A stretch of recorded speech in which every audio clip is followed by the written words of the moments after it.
Pine Belt. Thank you for joining me here on this wet and rather stormy Wednesday. Of course, this is an update compared to the mornings because we have actually recently been upgraded to a level 3 risk out of 5. So we're going to talk about that here in just a moment. But you can see that for today, there's going to be a few things at play here. That involves a lot of downpours as well. You can see that there's going to be that small potential for flash flooding in the area because of the repeated downpours that are expected here in the area there. With all the heavy rain that's starting as we speak, a lot of it's sitting just to our west as of now. So we will move this into motion here. This is what everybody's been coming for.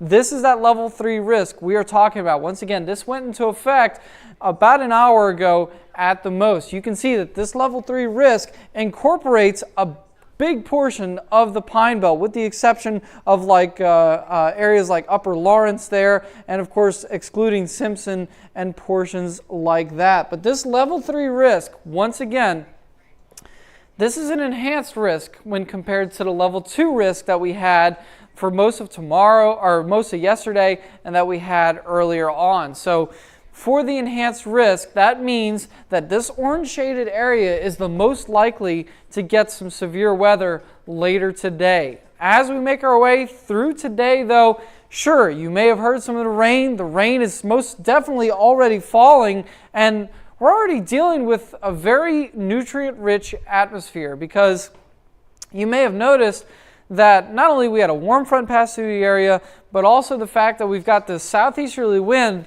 that's adding a lot of fuel and a lot of moisture to the area. So we're going to have to watch it very carefully, because that same fuel is going to be in play for the better portion of today. So a lot of rain off to our west. Once again, you can see here just a nice thick chunk of rain here. All of that continues from our west. It's going to continue making its way just farther and farther into our area, farther into the Magnolia State as well. And of course, even areas that aren't necessarily in the main band of rain, you still can have some of these showers and thunderstorms that bring heavy downpours at times.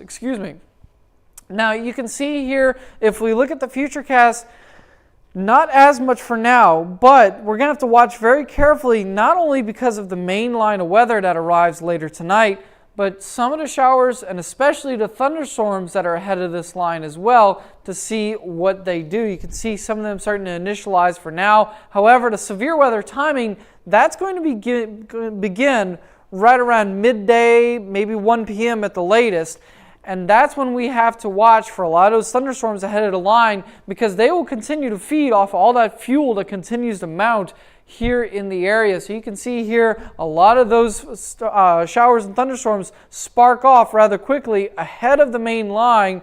And then, of course, eventually, then we do see the main line of storms approaching. You can see that roughly with about 8 p.m., at least this particular model, and there is some agreement between some of the other models at this time, that this main line will be west of I-59 still at 8 p.m. So I know earlier timing estimates were talking about roughly ending with the threat around 8 p.m., roughly speaking, but I think I'm going to push that back to about 10 p.m. for now as a tentative bookend for the severe threat relatively concluding for this area. Unfortunately, it's one of those days where things have continued to evolve and change, and we are doing our best here to make sure that you see what's going on here. But once again, you can see here the main line, not until that makes its way east of you will the severe threat be over. So we have several hours to go, not only once it begins around midday, but extending until about 10 p.m. later tonight,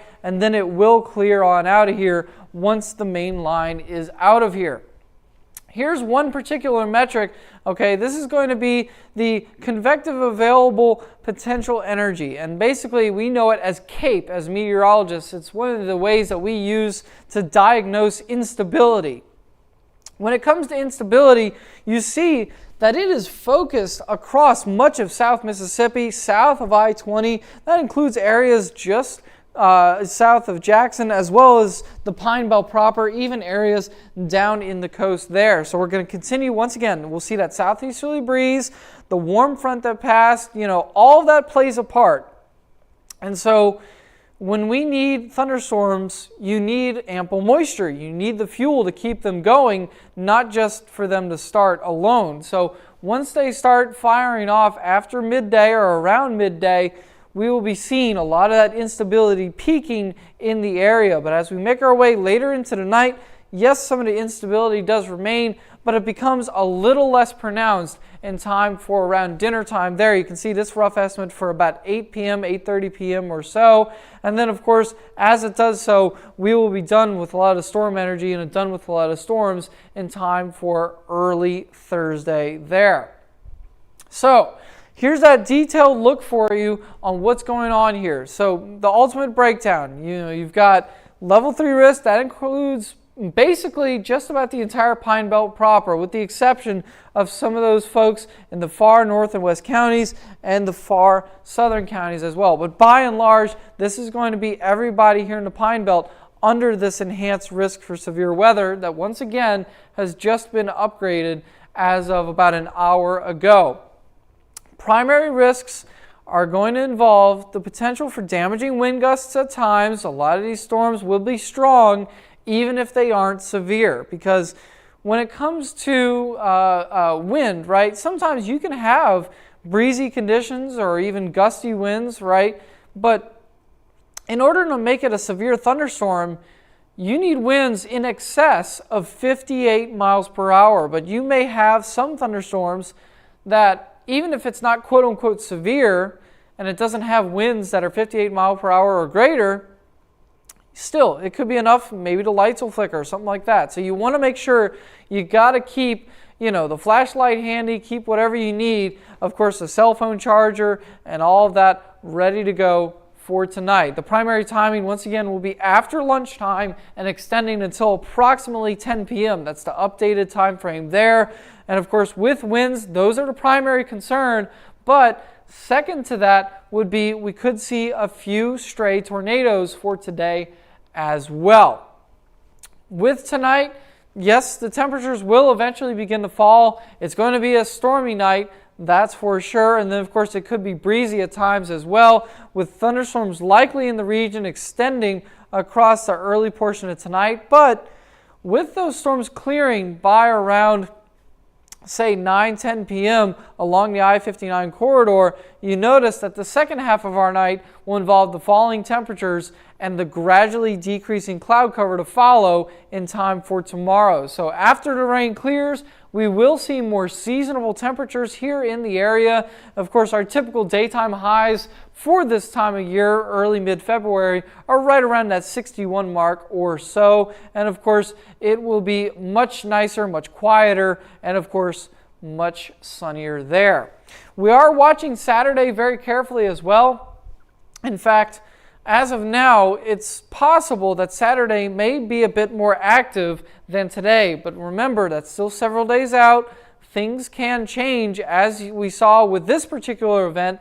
Even though it's going on today, it continues to try to be indecisive and continues to be a little tough to distinguish, just because of what the atmosphere is trying to do and what the models are trying to do versus reality. So all things considered there, we got to stay weather aware starting around Friday night and especially Saturday there. However, the other days, you notice Valentine's Day is looking pretty good there. Let's talk 7-day real quick.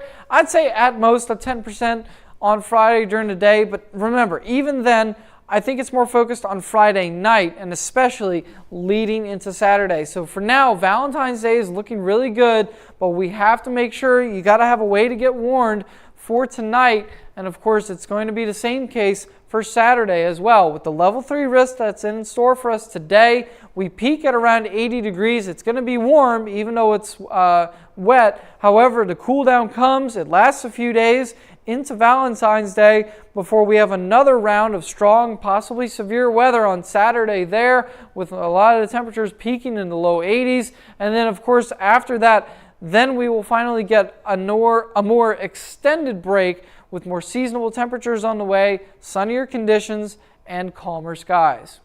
Thank you so much for joining me on this update. That is all for today, at least for now. And of course, as this evolves, just stay tuned, and we'll see you again later. Thank you so much, guys. Take care.